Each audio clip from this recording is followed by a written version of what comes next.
How do I keep track of all these 20 options that I have going at the moment? The answer is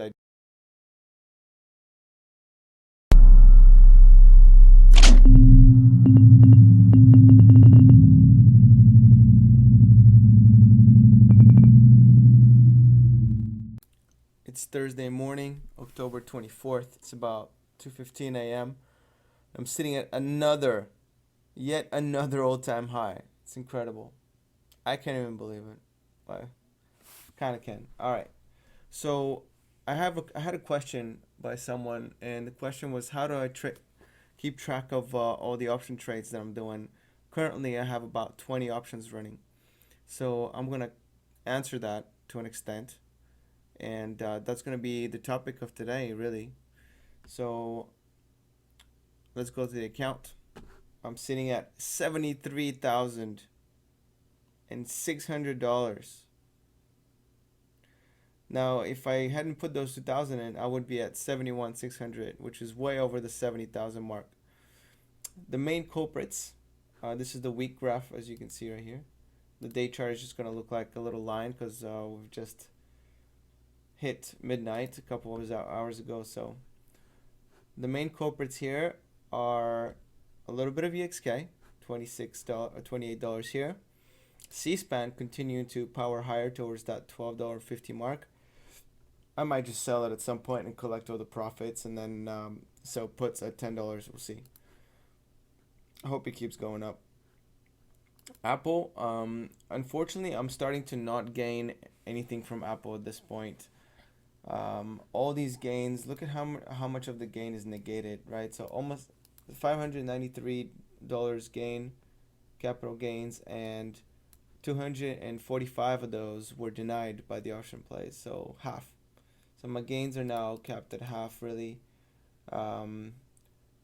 These put sells, I mean, they're pretty much expired, worthless at this point. So I don't know if I'm going to wait until January or just sell them beforehand. If Apple keeps powering higher, up above like 250 or 260, 270, I'm just going to sell them for pennies on the dollar. And I might initiate new puts. I don't know what I'm going to do with this position yet. Or I might just let them expire anyways. Now, moving on, a lot of the account just got a minor bump here and there. $10 here, $5 here. So everything's kind of going up today. It's a big up day for the account. Uranium Energy Fuels up $108, which helped out a lot today. Minus 14 on the option plays. So I'm collecting most of that gain. Well, I mean, not collecting, but you get the point. The valuation has increased. Now, Cameco is the other big player here. $189 gain, plus 7 on the options. I currently have quite a bit of options running on Cameco. I only have 100 shares that have no options sold against them. And I have another $2,600 worth of cash collateral working for me here, trying to erase some liability. You can still have $127 worth of liability to erase. And I think that's it for the account. Just a quick comparison with the markets. Obviously, I had a great week, as you can see here, compared to the markets, of course. The week was at 2.06%. The SPY index, which is the ETF that tracks the S&P 500, the week was at 0.23. So I'm beating the S&P 500 by more than eightfold when it comes to percentage gains this week. Very happy about that. I love to beat the S&P 500. Now, if we pull out to a month, just a little review of the account here just to see how I'm doing versus the S&P. We're looking at 0.28, a little bit better than the weekly gain. 0.28 for the S&P 500. My account is sitting at 4%, 0.46. So considerably better. That's like 16 times better. All right. Now let's pull it out to the 3 months. I'm sitting at 9.2% for the last 3 months worth of capital gains here and other stuff. And the SPY for 3 months is not 9 point something percent, it is 0.15. So I can't even divide how many times. Let's just take 9%. 9 divided by 0.15, 60 times percentage point better than the S&P 500. That's gotta make me feel good. And the year, this is like bragging time, I guess. I'm just celebrating, really, not bragging. The year was, what was it? I couldn't see it. 1 year back, 9.9%, not bad for the S&P 500. My year is 38.77, so about, four times better. That's the review of the account so far. Doing pretty well. I love it. Especially recent performance is very impressive to me from what's going on with this account. Now, I'll leave it here on the weekly chart.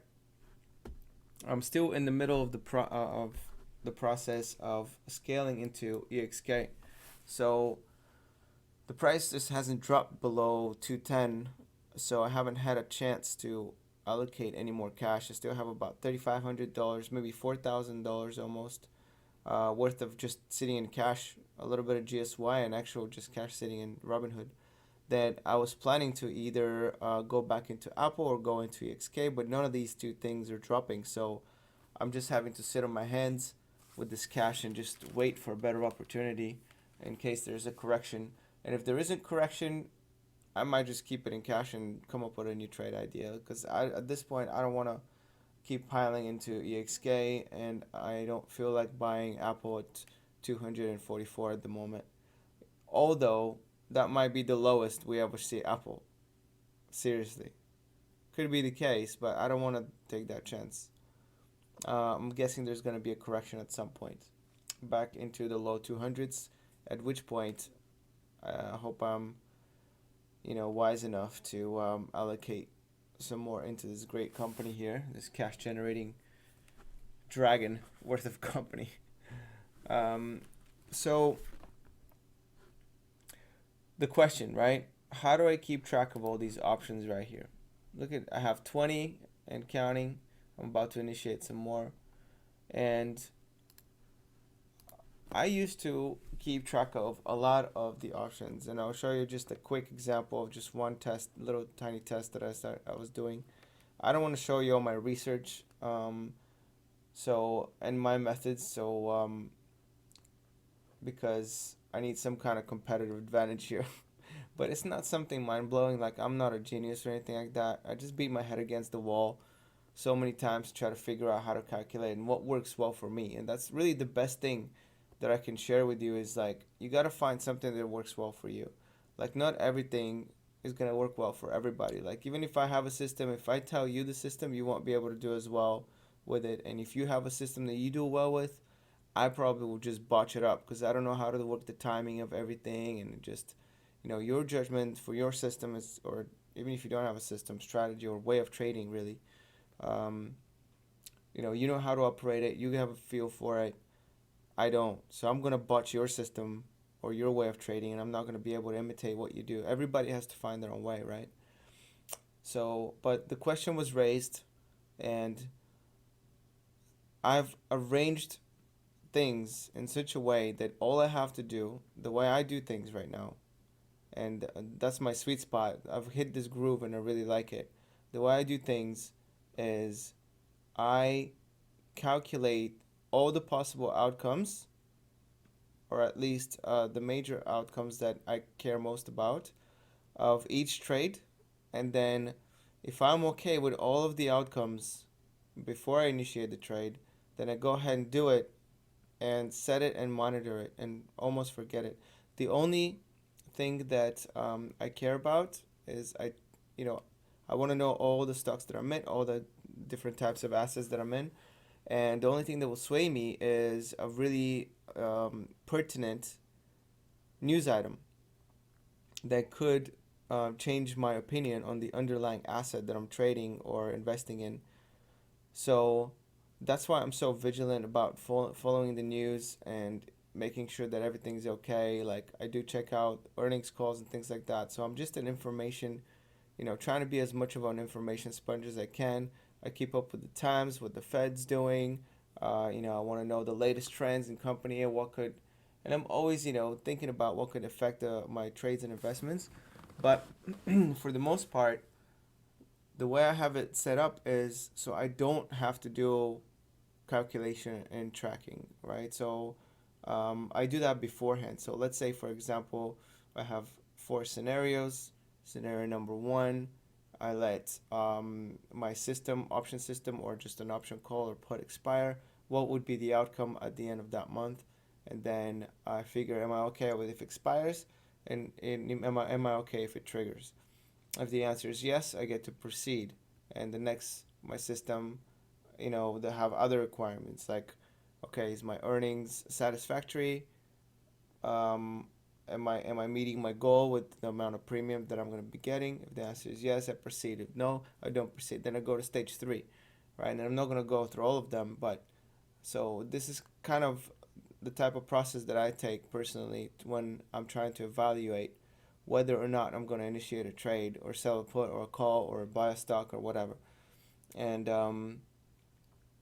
or there might be other, so if the asset is, for example, um, a fund, an ETF, emerging market fund, or something like that, or just a dividend fund, then I'll go through a different set of questions. And really, what I'm doing is I'm asking myself questions. And if the answer is satisfactory to this group of questions, I feel good about initiating this position. I weigh it against the alternatives, right, which is just sitting cash or buy gold or something like that. And if I'd rather do that, then I go ahead and do it. I don't know if that works for you. I don't know if it works for, Carl Icahn. I don't know if it works for Warren Buffett. I don't know if it works for, whatever, day trader Joe number five. That's just what works for me. I found this that if I get bogged down into numbers, I don't do well.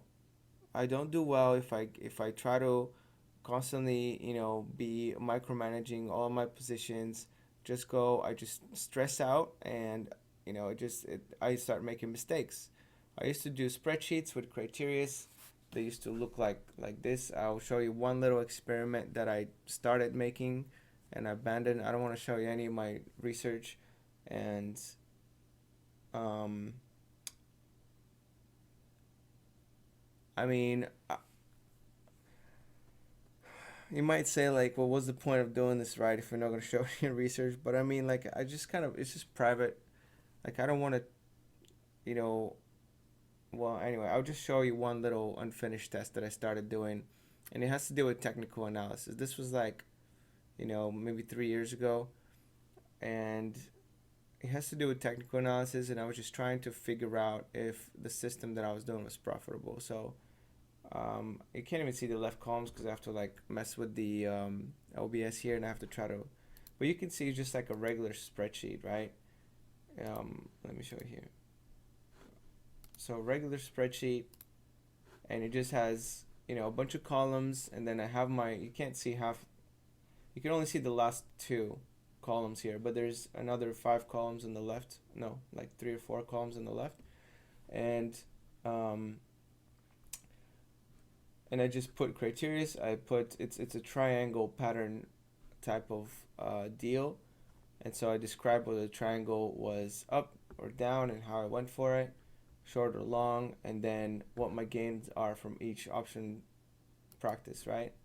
And so I just did a bunch of tests similar to this one, and so oops, sorry.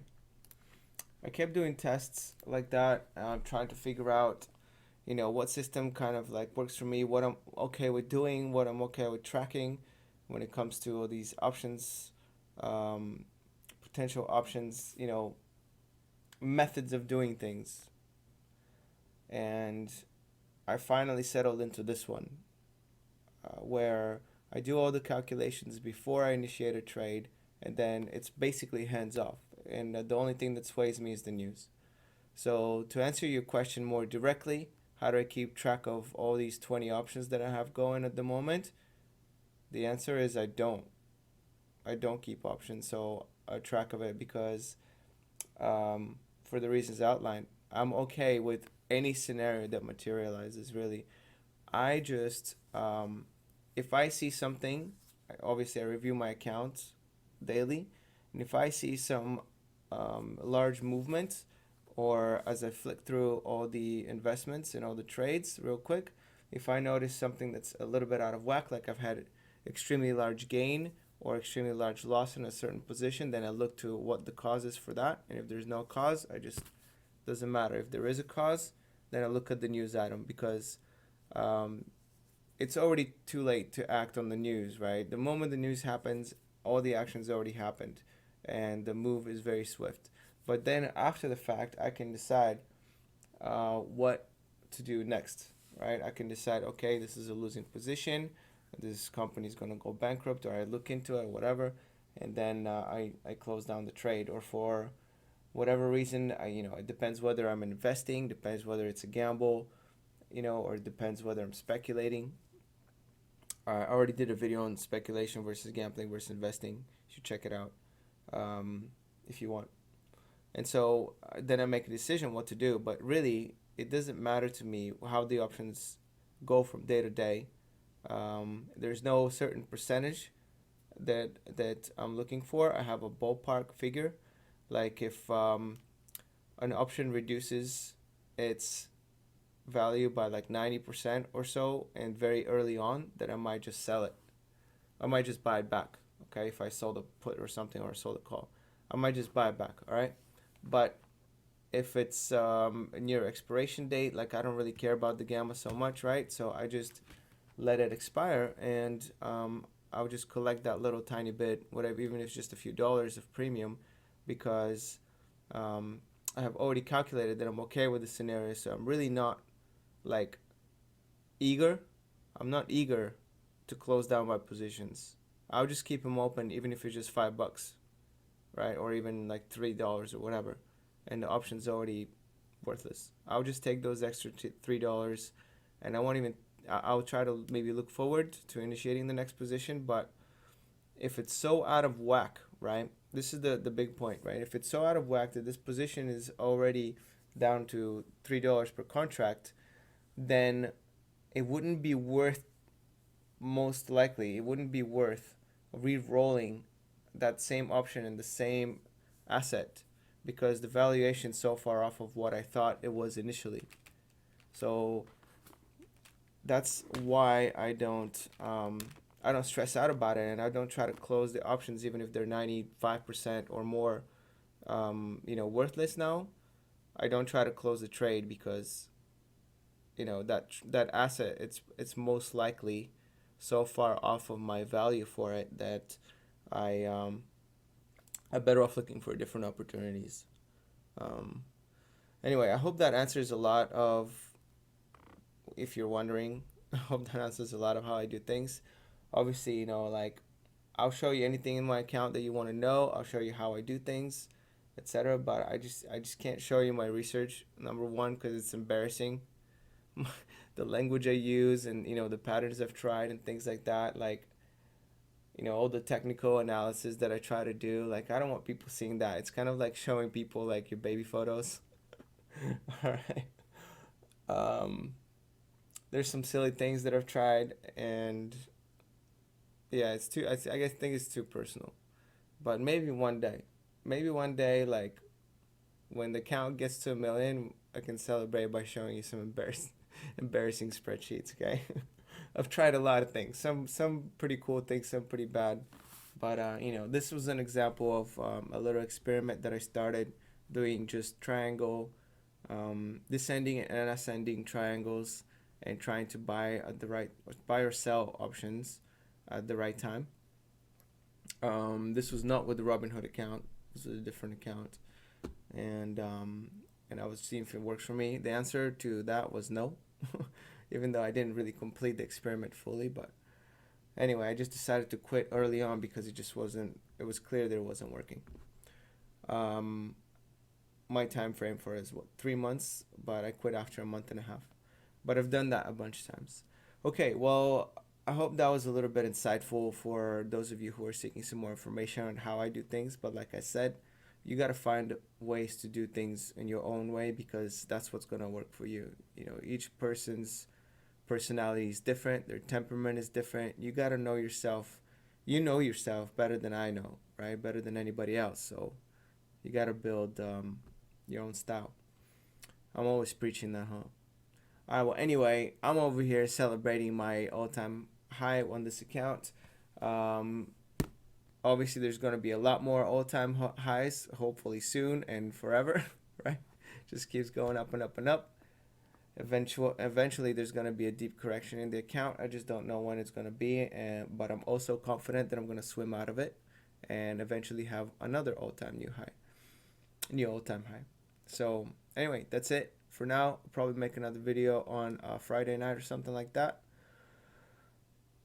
Peace out.